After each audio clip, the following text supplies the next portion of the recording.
നമ്മളിപ്പോൾ ഈ നിൽക്കുന്നതേ ചോറ്റാനിക്കര അമ്പലത്തിലാണേ. ആമേടയിൽ നിന്ന് നേരെ ഞങ്ങൾ ഇങ്ങോട്ടേക്കാണ് പോകുന്നത്. പക്ഷേ ആമേടയിലെ പുറത്തെ അല്ലായിരുന്നു ഇവിടുത്തെ സ്ഥിതി. ഞായറാഴ്ച ആയതുകൊണ്ട് തന്നെ അത്യാവശ്യം നല്ല തിരക്കുണ്ടായിരുന്നു. ദേവിയെ കാണാനുള്ള ക്യൂ ആണെങ്കിലോ അങ്ങ് കീഴ്ക്കാവ് വരെയാണ് നീണ്ടു നിന്നിരുന്നത്. ഒപ്പം ഇവിടെ 1-2 കല്യാണങ്ങളും ഉണ്ട്. അപ്പോൾ പിന്നെ തിരക്കിൻ്റെ കാര്യം പറയേണ്ട ആവശ്യമില്ലല്ലോ.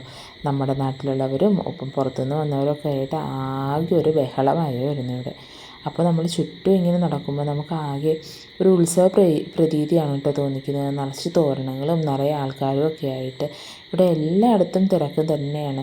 പ്രസാദം വാങ്ങിക്കാൻ നിൽക്കുന്നിടത്തും ഒപ്പം തന്നെ പിന്നെ വഴിപാടുകൾ എഴുതിപ്പിക്കാൻ നിൽക്കുന്നിടത്തും എല്ലായിടത്തും തിരക്ക്. തിരക്കിൻ്റെ ഇടയിൽ കൂടെയൊക്കെ ഇങ്ങനെ നടന്നു പോകാനായിട്ട് ഒരു രസം. അപ്പോൾ ഞങ്ങൾ പിള്ളേരെയും കൂട്ടി ഇങ്ങനെ ചുറ്റും നടന്നു കേട്ടോ. അമ്പലത്തിന് ചുറ്റും തൊഴുത് ഇങ്ങനെ നടക്കുകയായിരുന്നേ. കുറച്ച് ദൂരം നടന്നു കഴിഞ്ഞപ്പോഴേക്കുമാണ് നമ്മൾ വിചാരിച്ചത് കീഴ്ക്കാവിലേക്ക് പോയി തൊഴുതില്ലല്ലോ എന്ന്. അപ്പം അങ്ങനെ നമ്മൾ സ്റ്റെപ്പുകൾ ഇറങ്ങി കീഴ്ക്കാവിലേക്ക് എത്തി. കീഴ്ക്കാവിലെ കുളമാണ് കേട്ടോ പോകുന്ന വഴിക്കുള്ള കുളമാണ് ഇത്. അപ്പോൾ നേരെ കീഴ്ക്കാവിൽ ചെന്നു. അവിടെയും നന്നായിട്ട് തൊഴുതു. അതിനുശേഷം പുറത്തേക്ക് ഇറങ്ങുമ്പോഴുള്ള ആൽമരം, ഈ ആൽമരത്തിൽ ഒന്ന് പ്രദക്ഷിണം വെച്ചു.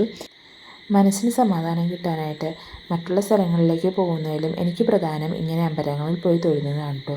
അപ്പോൾ വീണ്ടും ഇനി വരാൻ പറ്റുമെന്ന പ്രതീക്ഷയിൽ ഞങ്ങൾ ഇന്നിവിടെ നിന്ന് മടങ്ങുകയാണ്. നമുക്ക് വീണ്ടും കാണാം.